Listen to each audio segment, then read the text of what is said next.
titled Dreams in the Sky, Technology for Life. The story of Jiro Horikoshi and our place in the age of AI.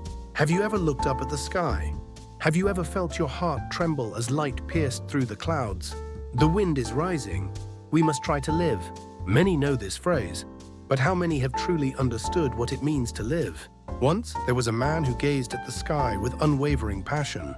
He wished to create a beautiful aircraft, pouring his entire soul into that dream. His name was Jiro Horikoshi.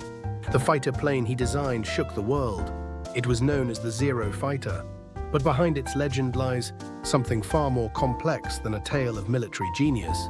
This is a story of a man who pursued beauty in the face of war, who struggled between ideals and reality.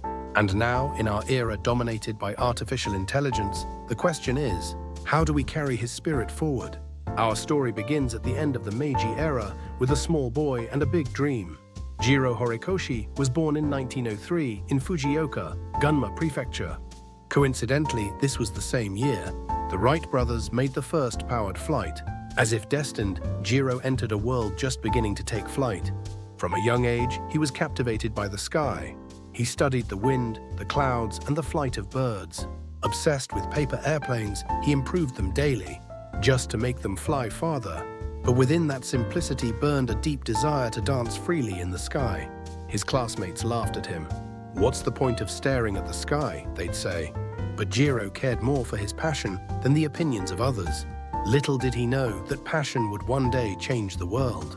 As time passed and Japan entered the Taisho era, Jiro enrolled at the University of Tokyo, majoring in aeronautical engineering. At the time, aviation was still a dreamlike technology, and few chose it as their field. He devoured foreign texts, traced diagrams, and memorized theory through experience. Neither language barriers nor lack of resources could stop his determination. After graduation, he joined Mitsubishi Internal Combustion Engine Company later, Mitsubishi Heavy Industries. It was the early Showa era, and Japan was expanding its military capabilities. His first major assignment design, the experimental Type 9 fighter. Thus began the trials of a young engineer. Jiro held a belief that was unconventional at the time. Fighter planes should be light. While the norm emphasized durability and heavy weaponry, he pursued agility. "Heavy aircraft don't glide through the air," he would say. He obsessed over grams a screw, a wire, even the smallest component. His design philosophy for the Zero Fighter was centered entirely on lightness. There's a telling episode. One day, a subordinate proposed drilling holes in a part to reduce weight. Jiro nodded once and asked, "Why?" "It saves 100 grams without affecting strength," came the reply. Jiro smiled gently and said, that 100 grams could save a pilot's life. He wasn't building machines to kill. He was designing machines to return men home alive. In 1939, the 12-Shi carrier-based fighter, later known as the Zero, was completed. With its revolutionary light frame and Sakai engine, it defied expectations. It was called a ghost of the skies. In its early deployments, the Zero outclassed enemy aircraft with overwhelming performance, unmatched range, incredible maneuverability, tactical dominance. American pilots would warn, "Don't engage the Zero. You won't survive."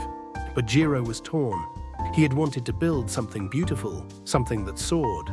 Yet now his creation was a weapon of death. In 1945, Japan lost the war. The Zero, once legendary, became a relic of a defeated nation. Jiro was banned from designing aircraft by the occupying forces. He lived quietly, saying little, making nothing. A reporter once asked him, "How do you feel knowing so many died in the plane you built?" Jiro replied, "I only wanted to make something beautiful. That is all." Tears welled in his eyes. For Jiro, war, dreams, and engineering were a tangle of contradictions. After the war, he taught at Tokyo Institute of Technology. He never designed another plane, but his influence lived on in his students. They remember he spoke more of human feelings than of aircraft. He always said, "Technology needs a soul. A machine without heart is dangerous. True technology must reflect the human spirit." He looked to the skies once more. They were calmer now, quieter. But the question never left him. Was what I did right? Perhaps life means confronting unanswerable questions. Today we live in an era where AI helps design airplanes. AI runs simulations, optimizes materials, and finds perfect solutions in seconds. Its efficiency is unparalleled. But is it beautiful? AI doesn't dream of flight. It doesn't long to protect lives. It knows no passion. Just data. Just algorithms. Gone are the days of engineers agonizing over a gram of weight. But maybe that agony is what made their creations human.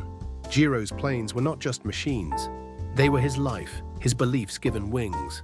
Even in an AI-driven world, the echo of that soul remains irreplaceable. Human creations carry imperfection, emotion, and meaning. Perhaps that's what truly endures. In the end, technology demands sacrifice. Jiro showed us that technology is not cold, steel, but the warmth of a human heart made tangible. In 1982, Jiro Horikoshi passed away quietly at the age of 78. He never boasted. He simply lived. What he left behind was not a warplane, nor blueprints, but an idea that human dreams can take flight. Today we live with AI, but technology is only a tool. Used well, it heals. Used poorly, it destroys. So now it is our turn to ask, what do you create for? The sky remains silent, but the wind still blows, and it carries our dreams forward.